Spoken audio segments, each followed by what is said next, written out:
या आप सिंगल हैं और मिंगल करना चाहते हैं, मतलब साथी चाहते हैं लेकिन समझ नहीं पा रहे कि कोई आपको चुनता क्यों नहीं है। दिमाग में बहुत सारा बुरा बुरा बोलते हैं, मेरे में ये कमी है वो कमी है, लेकिन कोई स्पष्ट जवाब नहीं मिल रहा है। अगर ऐसी बात है तो इस वीडियो को आखिर तक देखो मेरे दोस्त। नमस्कार, मैं मनोवैज्ञानिक डॉक्टर मयूरिका दास विश्वास और स्वागत है आपका योर सर्वाइवल मॉडल में।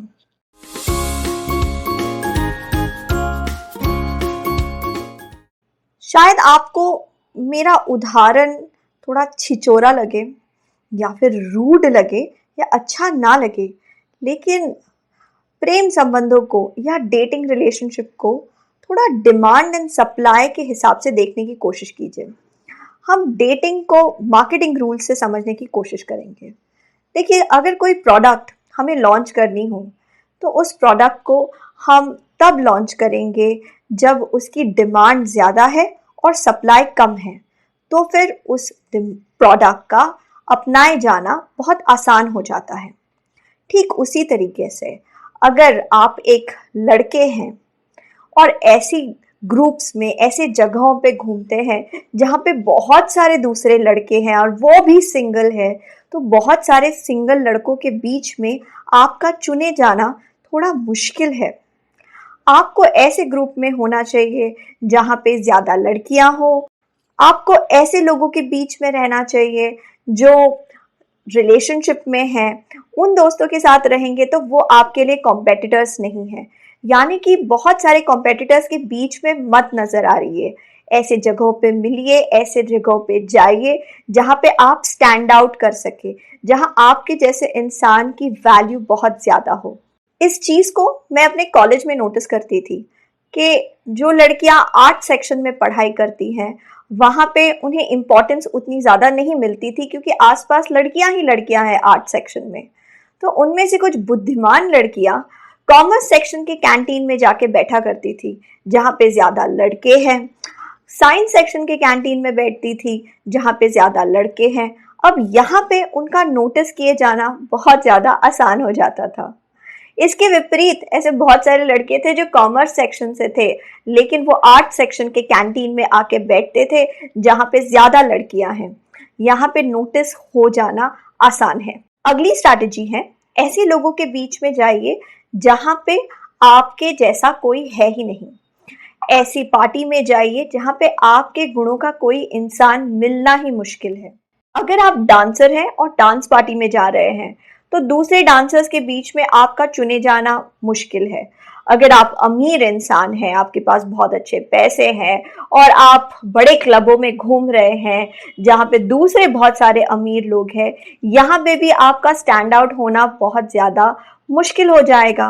अगर आप अच्छे सिंगर हैं और ऐसे फंक्शंस में जाते हैं, ऐसी जगहों पे जाते हैं जहाँ दूसरे लोग भी गाना गाने वाले हैं, तो अगेन आपका चुने जाना बहुत ज़्यादा मुश्किल हो जाएगा।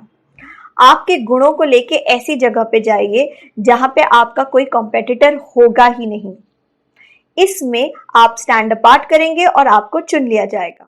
अगली स्ट्रैटेजी है, highlight your USP, unique selling point. आप में कुछ ऐसे गुण हैं जो बहुत अच्छे हैं दूसरे गुणों के कंपैरिजन में। 80-20 प्रिंसिपल लगाइए और जो आप में अच्छा है उस पर ज़्यादा काम कीजिए। अगर आपकी फिजिक अच्छी है तो अपने फिजिक के मेंटेनेंस पे काम कीजिए। अगर आपकी बुद्धि अच्छी है तो ज़्यादा बुद्धिमान लगे आप ऐसे काम कीजिए। अगर आप दयालु हैं तो हर सिचुएशन पे अपने दयालुपन को बाहर आने का मौका दीजिए। अगर आप अच्छे लिसनर हैं तो हमेशा हर किसी को जानने दीजिए कि कोई भी अगर किसी भी समस्या में हो, आपके दोस्तों में, सहेलियों में कोई भी समस्या में हो, आप हमेशा एक बेहतरीन लिसनर बनते हैं, एक बेहतरीन काउंसलर बनते हैं। अपने कोर क्वालिटीज को एक्सेंचुएट कीजिए। जब लोग आपको पहचानने लगेंगे आपके कोर क्वालिटीज के साथ, तब वो आपका ब्रांड बन जाएगा।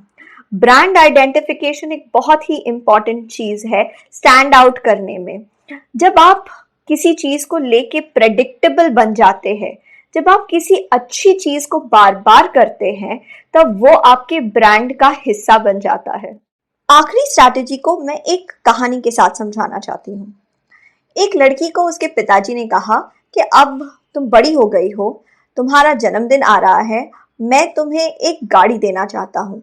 तुम एक अडल्ट हो, अब गाड़ी चलाना जानती हो, मैं तुमको एक बढ़िया गाड़ी देना चाहता हूँ। तो असल में हमारी जो गाड़ी जो बहुत दिनों से मैंने संभाल के रखी हुई है, मैं चाहता हूँ कि तुम उस गाड़ी को लो। लड़की ने कहा, डैड, आई रियली अप्रिशिएट कि आप मुझे गाड़ी देना चाहते हैं, लेकिन अगर आप मुझे देना ही चाहते हैं तो ये पुरानी गाड़ी क्यों दे रहे हैं? आप मुझे एक नई गाड़ी भी तो दे सकते हैं। पिताजी ने कहा, हाँ वो तो ठीक है, तो एक काम करो ना, इस गाड़ी को गराज में ले जाओ और देखो कि इस गाड़ी के बदले कितने पैसे मिलेंगे। लड़की ने वही किया, गराज में गई और पूछा कि इस गाड़ी के बदले कितने पैसे मिल सकते हैं। गराज वाले ने कहा, क्या मैडम, भंगार गाड़ी है, इसके ज़्यादा से ज़्यादा आपको 15,000 मिलेंगे। घर आके उसने अपने पिताजी को यही बताया। पिताजी ने फिर उसे कहा, एक काम करो ना, तुम एंटीक डीलर के पास चली जाओ, देखो वो क्या कहते हैं। वो गाड़ी को लेके एंटीक डीलर के पास गई, जो एंटीक गाड़ियों में डील करते थे। उन्होंने गाड़ी देख के कहा कि ये ठीक है, अच्छी गाड़ी है, लेकिन फिर भी काम करवाना पड़ेगा मैडम। एक काम कर दे, मैं आपको ज़्यादा से ज़्यादा इस गाड़ी के 1 लाख रुपए दे सकता हूँ। लड़की ने वापस आके कहा, मुझे लगता है पिताजी एक अच्छा डील मिल रहा है, इस गाड़ी का मुझे 1 लाख मिल सकता है अभी। पिताजी ने कहा, एक काम करो ना, मेरे कुछ जानकार लोग हैं, वो पुरानी गाड़ियों के शौकीन हैं, एक बार उनके पास चली जाओ। लड़की गाड़ी लेके पुरानी गाड़ियों के शौकीनों के पास गई और वहां पे उसने जो सुना उससे वो शॉक्ड हो गई। घर आके उसने अपने पिताजी से कहा कि डैड, मैं विश्वास नहीं कर सकती, ऐसे भी लोग थे जो इस पुरानी गाड़ी के लिए 50 लाख तक देने के लिए रेडी थे। वो कह रहे थे ये एक विंटेज गाड़ी है, इसकी जैसे मॉडल्स अब बनती नहीं है, ये बहुत अच्छे कंडीशन में है, ये एक कलेक्टर स्पेशल गाड़ी है। आई कांट बिलीव इट, इस गाड़ी का मुझे 50 लाख मिल सकता है। I am so thrilled. पिताजी ने उसे कहा, देखो, मैं चाहता था कि तुम इसी चीज को जानो कि किसी भी चीज की वैल्यू, असली वैल्यू उसके कदरदान को ही पता होती है। ठीक उसी तरीके से कई बार ऐसा होता है कि हमारी जो वैल्यू है ना, उसे आम लोग समझ नहीं पा रहे हैं। जिन लोगों के बीच हम हैं, वो हमारी वैल्यू को जानते नहीं हैं।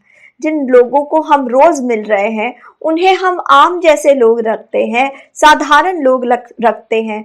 उनको लगता है कि हमारे में कुछ स्पेशल है ही नहीं। लेकिन जो सच्चा कदरदान है, जो जानता है कि हमारे गुणों की क्या वैल्यू है, एक बार अगर हम उनसे मिल लेंगे तो वो हमें अप्रिशिएट करेंगे, वो हमें बढ़ावा देंगे, वो हमेशा हमारे साथ एक ठोस रिलेशनशिप में बने रहना चाहेंगे। अब सवाल ये आता है, आपको कैसे पता लगेगा कि सच में आपकी वैल्यू बहुत ज्यादा है या नहीं? उसका तरीका ये है कि हमेशा किसी एक्सपर्ट, नॉलेजेबल क्रिटिक के पास से सलाह लीजिए। एक्सपर्ट नॉलेजेबल क्रिटिक का मतलब है एक इंसान जो अपने फील्ड में नंबर 1 है, मेहनत करके वो आगे तक बढ़ा है, तो वो एक्सपर्ट है। इतने आगे वो बढ़ चुका है तो उसे जानकारी है, ज्ञान है, वो नॉलेजेबल है। और उससे पूछिए कि आप में क्या गलत है और आप में क्या गुण है, तो वो क्रिटिक जो आपको देंगे, वो क्रिटिसिज्म, वो फीडबैक जो आपको मिलेगी, वो आपको आगे बढ़ने में बहुत ज्यादा फायदा करेगी। आशा करते हैं इस वीडियो के टेक्निक्स आपको काम आएंगे। आप इनको इस्तेमाल करके जल्दी से अपना स्पेशल दोस्त या सहेली ढूंढ ही लेंगे। वीडियो को यहाँ तक देखा है तो देखो, लाइक भी कर दो और शेयर भी कर दो। आपका ओपिनियन क्या है? जल्दी से जल्दी साथी ढूंढने का क्या टेक्निक है, उसे कमेंट सेक्शन में लिखिए। आपके मूल्यवान समय के लिए धन्यवाद।